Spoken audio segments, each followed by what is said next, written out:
जाएंगे भाई, उन महाराणा प्रताप के बेटे ने मारा था, वो कैंप में थे, तो पास में कोई दूसरा खड़ा था, उसको कहा कि ये है, इसने मारा है। तो सुल्तान खान मरते मरते ही हंस के कहता है कि इससे तो मैं अभी भी नहीं मरूं, जिसने मारा था वो तगड़ा ही आदमी है, उसको बुलाया जाए।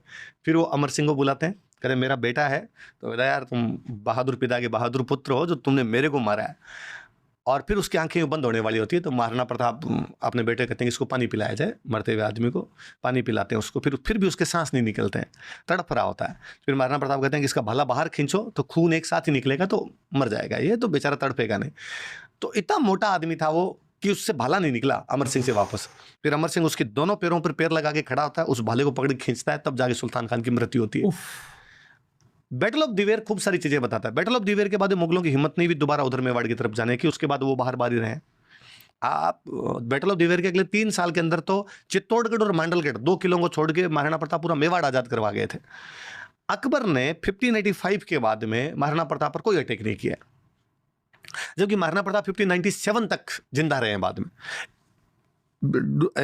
बिटवीन जो ईयर्स है उसमें अकबर अफगानिस्तान पर अटैक कर रहा है, अकबर कश्मीर पर अटैक कर रहा है, अकबर बंगाल पर अटैक कर रहा है, अकबर साउथ इंडिया पर अटैक कर रहा है। ऐसा क्या है कि दिल्ली के नाक के ठीक नीचे मेवाड़ पड़ा है, वहां पर आप अटैक नहीं कर पा रहे हो? क्योंकि आपके समझ में आ गया था कि उन पहाड़ी क्षेत्रों में आपकी पार नहीं पड़ रही है, इसलिए 12 साल तक कोई अटैक नहीं हुआ।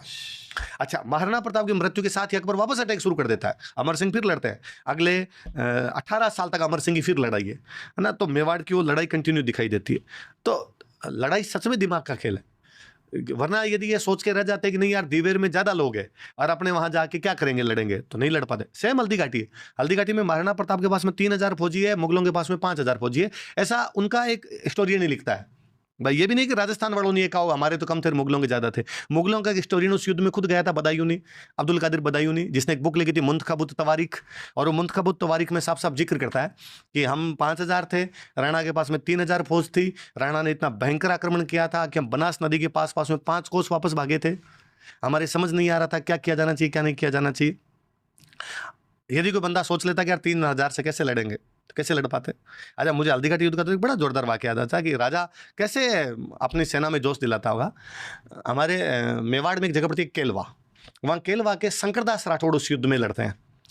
तो कहते हैं महाराणा प्रताप ने सुबह सुबह जब युद्ध के लिए तैयार हो रहे थे तो सुबह जल्दी उठ गए थे उस दिन, उठ के वो सारे कैंप में मुख्य मुख्य सेनापतियों के पास गए, उन्होंने कहा कि आज हम भयंकर वाला युद्ध करेंगे, यदि किसी को डर लगता हो तो घर चला जाए, मैं नहीं रोकूंगा, किसी को लगता हो मौत है आज तो सामने तो घर चला जाए।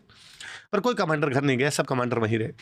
तो ठीक है, तो नहा धो के तैयार हो जाओ और चलते हैं, फिर केसरिया पहन लिया जाए।